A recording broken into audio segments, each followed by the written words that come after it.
Buytolet has become a big part of the UK property market in the last 20 years or so.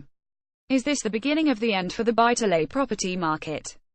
An interesting article by James Pickford in the FT yesterday suggests that it might be. It looks as though a growing number of landlords are throwing in the towel and putting their properties on the market. A combination of the end of tax relief, rising stamp duty and the fear of rising interest rates may finally have proved too much for the once booming Buytolet market. So what happens now? Is this enough to crash the housing market, or will it continue to totter along in suspended animation? The time bomb in the Buytolet property market has gone off. Growth in the total number of outstanding Buytolet mortgages is no longer keeping up with growth in the number of new Buytolet loans being written, says Pickford, quoting analysis by estate agent Savills. In other words, even although new landlords are arriving on the scene, other Buytolet loans are being paid off at an increasing rate. As a result, overall growth in the market is slowing. Indeed, the gap between the two measures, new loans taken out versus the overall loans outstanding, hit a 10-year high in the year to June 2017. In the year to September 2007, the number of new Buytolet loans, at around 180,000, almost precisely corresponded to the growth in the number of outstanding loans, the Sunday Times points out. But now the figures show that, while 78,000 new loans were granted in the year to June 2017, the outstanding loans figure grew by only 28,000. This strongly suggests some Buytolet mortgages are being redeemed as investors sell rental properties, notes Pickford. Savills is quick to point out that this isn't an exodus, but it does suggest that the combined range of tax measures is causing some people to re-evaluate whether or not Buytolet is for them. We've written on several occasions about the time bomb lurking in the Buytolet market. In case you didn't know, landlords get tax relief on the interest they pay on their mortgages. So if you have an interest-only mortgage, you can offset your monthly mortgage payments against your monthly rental income, and only pay tax on the excess. But that's changing. George Osborne announced a slow-motion end to this tax relief when he was Chancellor a while ago, but it's only starting to kick in now. That potentially means a much higher tax bill for landlords. And as so often happens with these sorts of changes, they do seem to be taking at least some people by surprise. My colleague Mary in Somerset Webb wrote last month about how these changes could drive house prices lower.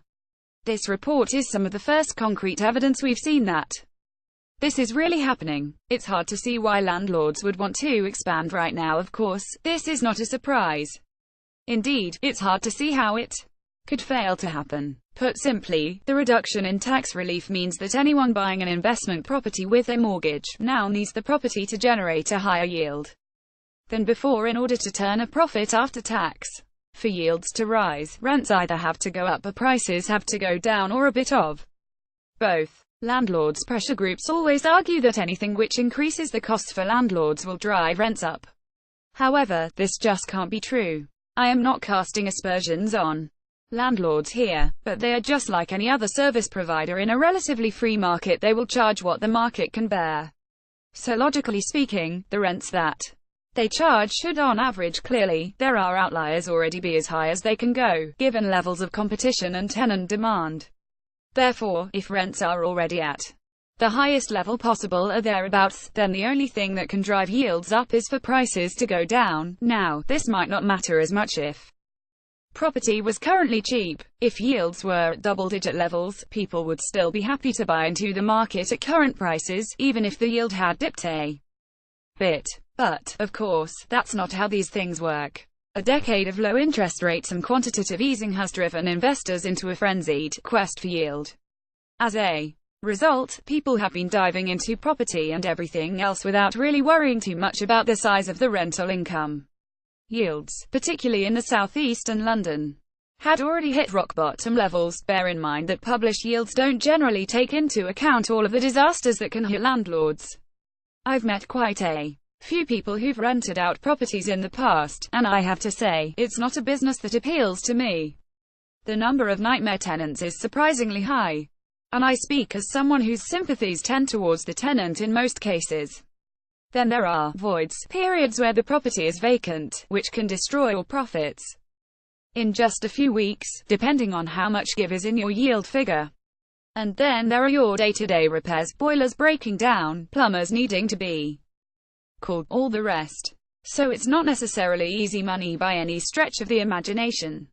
Until now, I suspect, amateur landlords have been willing to hang on to their homes as long as they are covering their costs every year. If the property has ended up costing them money one year, it doesn't matter, the paper profits they've made on the capital gains side more than make up for it.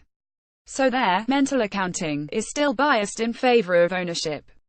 But it's going to become ever harder to square that circle. As soon as they fill in their next self-assessment form or their accountant sends them the bill, some of the most marginal landlords are going to get a nasty shock. Rather than making a few £100, their property may well end up costing them a few £1,000s. And all of this is before we start taking account the fear of further interest rate rises, or the more general crackdown on lending requirements for buy-to-let mortgages, or even the 3% added stamp duty that anyone who still fancies getting into the market has to fork out. The bigger picture still depends on the course of interest rates. This of course still leaves cash buyers. They aren't affected by the tax relief issue, and they might be willing to suck up the extra stamp duty. However, they are still affected by the fact that yields simply aren't all that appealing right now.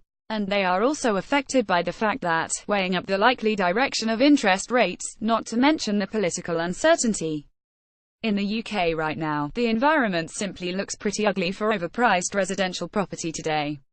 Could a buy-to-let exodus drive a severe house price crash?